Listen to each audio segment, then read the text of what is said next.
So I want you all to imagine this scene with me, okay? There's a mother, and she's staring at me. She's looking at me intensely and a bit anxiously. And all I'm doing is describing the symptoms of measles, so I'm not really sure what's happening. So as soon as we finish, she runs and she gets her 2 little boys. And they just look miserable.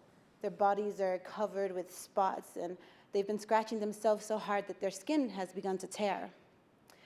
And the colleague that I'm with, he's a World Health Organization doctor, he scrunches up his face and he looks at them and he says, "That's not measles, that's chickenpox."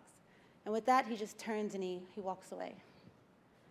So the mother, she is understandably puzzled, and then she's increasingly becoming upset.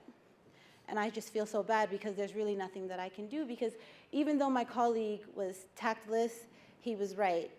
We were there on a global mission to eliminate measles. We were talking to community members and villagers, telling them about measles and encouraging them to get vaccinated in the immunization campaign. So that's all we were equipped to do.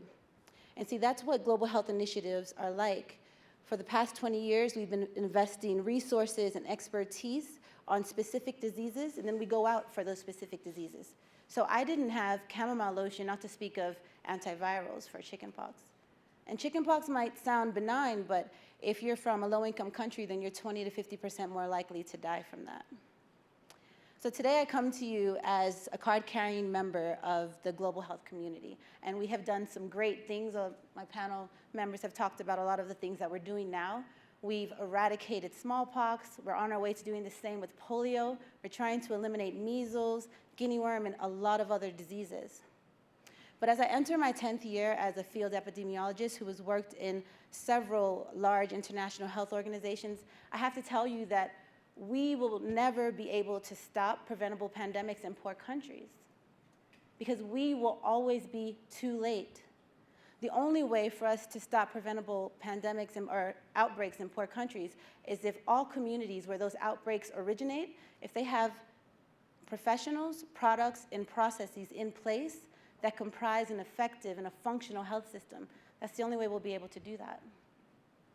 So let's go back to the field. Now I'm in Chad, and I'm looking for meningitis cases. And I want to talk to the health workers. I'm saying, how do you confirm a diagnosis of a suspected case of meningitis? So they tell me meningitis is a bacteria that infects the brain and the spinal cord, and so you have to remove some fluid to be able to send to the laboratory for a diagnosis. And so you do a lumbar puncture where you put a syringe here and you pull out that cerebral spinal fluid. And so they said during outbreaks, they usually have to reuse these syringes because they don't have enough. They have to reuse syringes. So then they put the spinal fluid in like a specimen container. Let's just think of it like this. And because they don't have any other packaging or materials for biohazards, they put it in just an ordinary envelope like this. Then they walk over to the bus depot, and they find someone that's going the same direction of the laboratory. They give them a little bit of money, and they hand this over to them. That person sits in a bus full of babies and mothers and animals and whatever else with a potentially deadly pathogen. Can you imagine if you were just sitting next to someone right now that was holding something that if it infected you, it would not only kill you, but your loved ones as well? Andrew, could you hold this?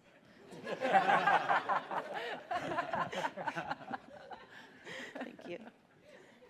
But what if in Chad they had professionals, like well-trained doctors and nurses that were able to perform lumbar punctures in a sterile environment? And what if they had enough products, like syringes or materials for biohazards? And what if they had good processes, like a secure laboratory specimen network, that we were able to ship a sample from the health facility all the way to the laboratory, and you're able to track it as well?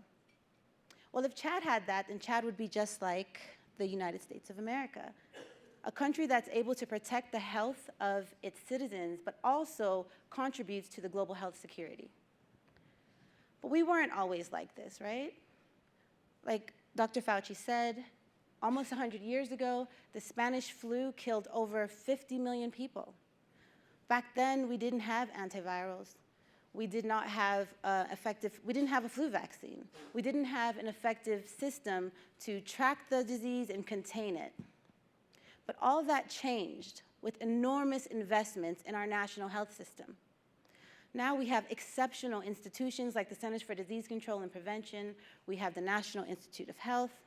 And these institutions have the best experts, cutting-edge technology for laboratories, and in collaboration with the local and state health departments, they're doing their best to continuously protect the health of American people, and really to protect the health of the world. So that really gives me hope. And what else that gives me hope is that there are some smaller investments in low-income countries. For example, there's the University of Global Health Equity. Some of you may have heard of it because we have some of the founders here.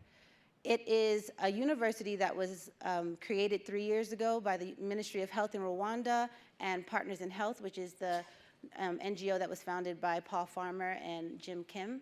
And the goal of this university is to create global health leaders from low-income countries, giving them state-of-the-art education, and also just committing to providing equitable and quality health care for anybody who needs it. So that gives me hope. CEPI gives me hope, an initiative that, like my colleagues have said, that looks at diseases that may not make money for these pharmaceutical companies, but things like this gives me hope.